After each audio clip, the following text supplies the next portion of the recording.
Uh, Friends, let us discuss about the Indian Independence Act of 1947.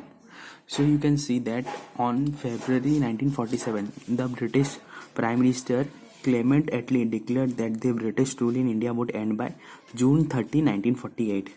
So, first important question is when India got independence, who was the Prime Minister of Britain? So, friends, it would be Clement Attlee, and he also declared that British rule would end by June 30, 1948. But then you see that the British rule did not end by June 30, 1948, after which the power would be transferred to responsible Indian hands. This announcement was followed by an agitation by Muslim League demanding partition of the country. So before India got independence, so the Muslim League, they started demanding that India would be that they would want a partition, the division of India and Pakistan. So again on June 3, 1948, the British government made clear that any constitution framed by the Constituent Assembly of India formed in 1946 cannot apply to those parts of the country which were unwilling to accept it. So on same day, June 3, 1947, Lord Mountbatten, the Viceroy of India, put forth the partition plan known as Mountbatten Plan. The plan was accepted by Congress and the Muslim League. Immediate effect was given to the plan by enacting the Indian Independence Act of 1947.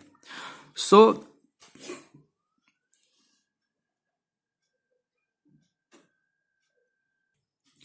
you can see that Clement Attlee told that India would gain independence by 30th of June 1948, but then British rule would end. But then there was a demand of Pakistan, as a result of which the independence got delayed. That is the crux of the paragraph. Now we have to discuss the features of the Indian Independence Act. First, it ended the British rule in India and declared India as an independent and sovereign state from August 15, 1947. It means that the Indian Independence Act, the British rule in India would end by August 15, 1947, and the sovereign state from August 1947. And India would be a sovereign state from August 1947. So sovereign means no one would reign. That means no one would interfere in the internal matters of the country. So this was the first feature of the Indian Independence Act.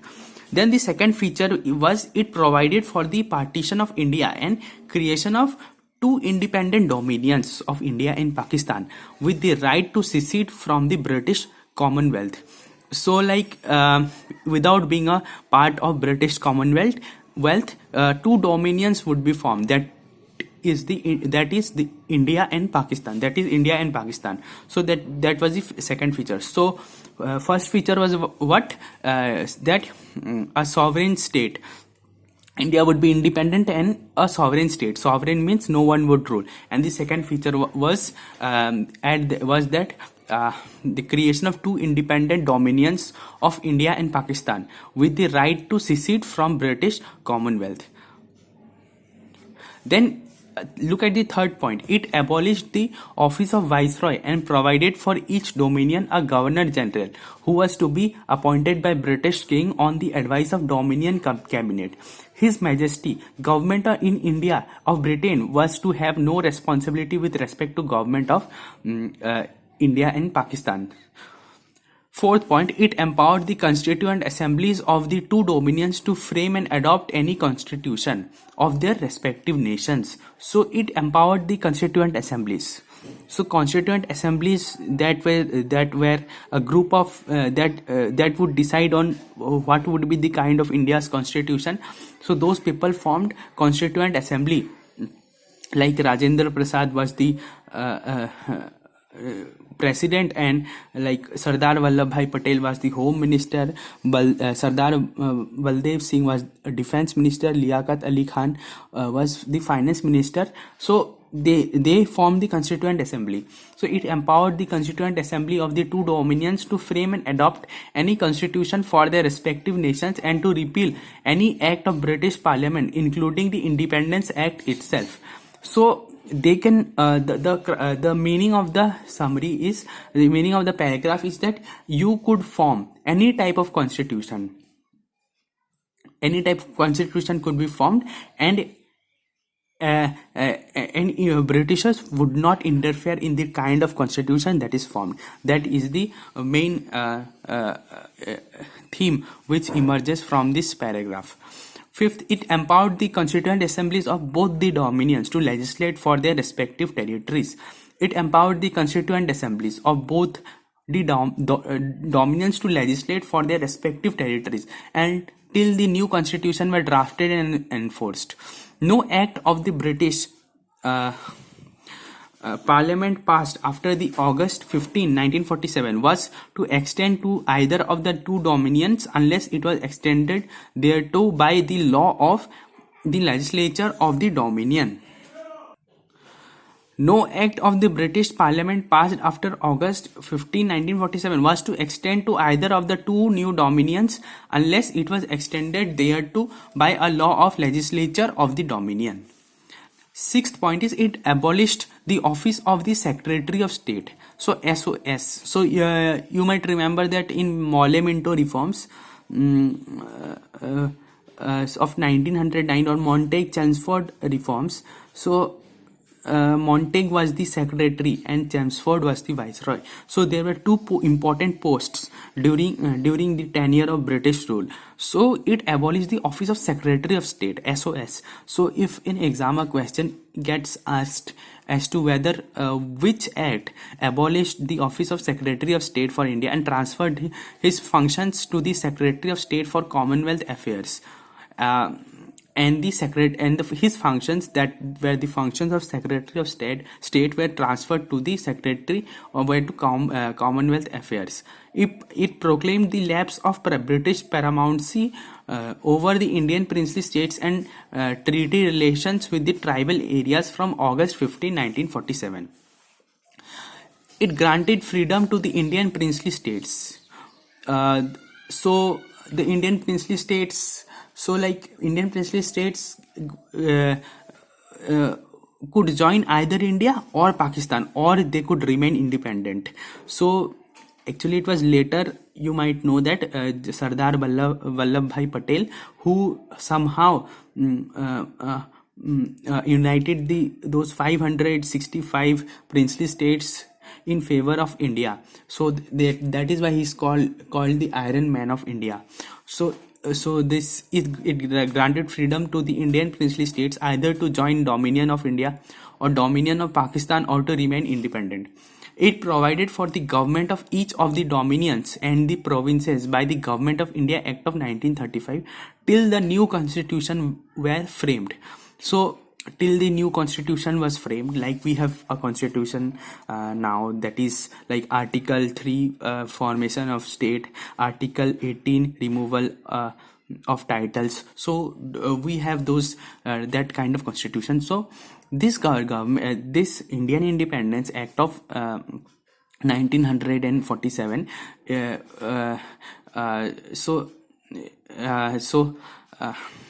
till the new constitutions were made, this act provided governance. So like you can think in a manner that suppose now suppose Virat Kohli is the captain of Indian cricket team, and if Kohli is absent, then someone else will take the captainship, like Rohit Sharma or maybe Ajinkya Rahane or maybe Pujara.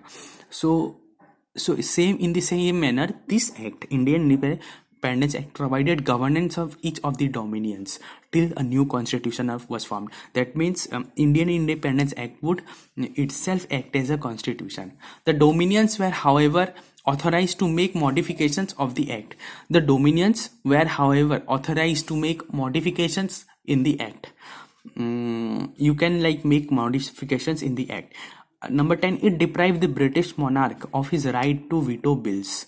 Like British monarch could veto bills. Veto means saying no. So India, is though there are 5 permanent members of UNSC, and if they veto something, then that law or thing cannot be passed. Similarly, it deprives the British monarch. So like it is like father. If a father generally of a house, he says if no to a certain thing, then it becomes a veto. Veto means no, or ask a reservation of certain bills for his approval. But this right was reserved for the governor general, and the governor of any bill in the name of his majesty. uh, it it designated for the governor general of India, and the so governor general of India was to be made, and the provincial governors as the constitutional or nominal heads of the states. So which act designated the governor general of India and the provincial governors as the constitutional heads of the states? They were made to act on the advice of respective council of ministers in all members. Again, the 12th point is it dropped the title of Emperor of India from the royal titles of the King of England. So, which act dropped the title of Emperor of India from the royal titles of the King of England? So, it would be Indian Independence Act of 1947. It discontinued the appointment to civil services and reservation of posts by Secretary of State for India. The members of civil services appointed before August 15, 1947 would continue to enjoy all benefits that they were entitled to that time. At the stroke of midnight on 14 to 15th August of 1947, the British rule came to an end, and the power was transferred to the two new independent dominions of India and Pakistan. Lord Mountbatten became the first Governor General of New Dominion of India. So Lord Mountbatten became the first Governor General of New Dominion of India. So few things which you must remember, that try to recall that. First, Governor of Bengal, if it is asked in exam, then it would be Robert Clive.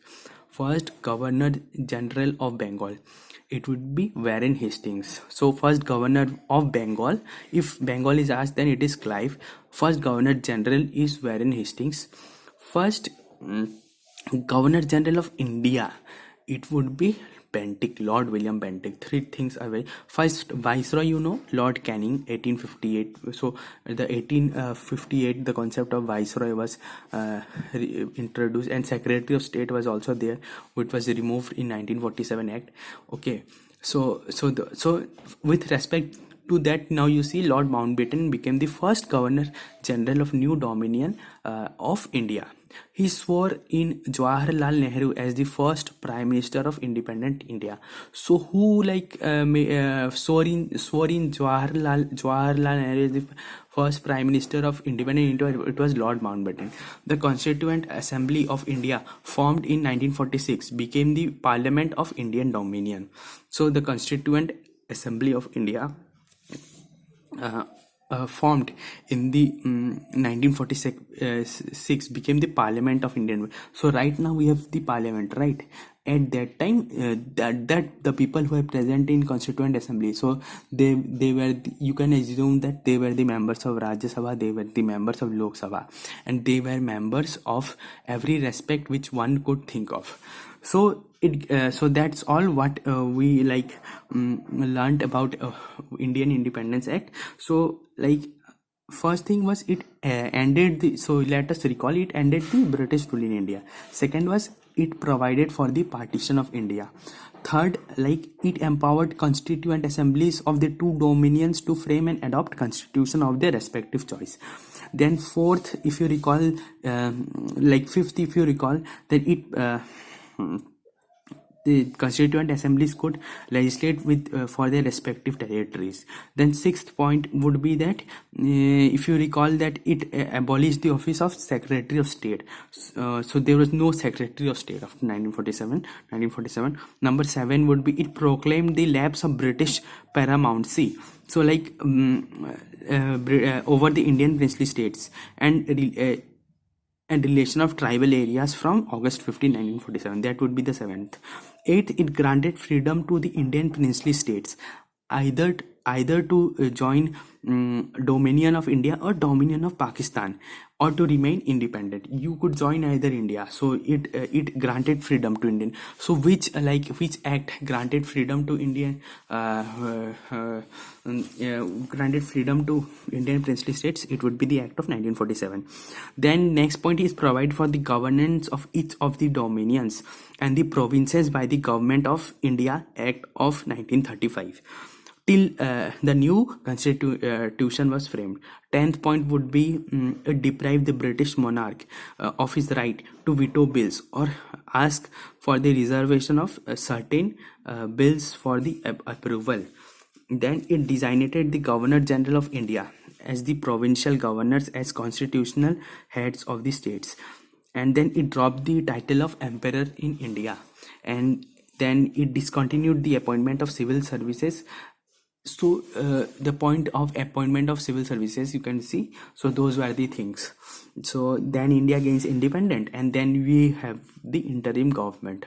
So I hope Indian Independence Act, the provisions, you got to learn something about the Indian Independence Act provisions of 1947.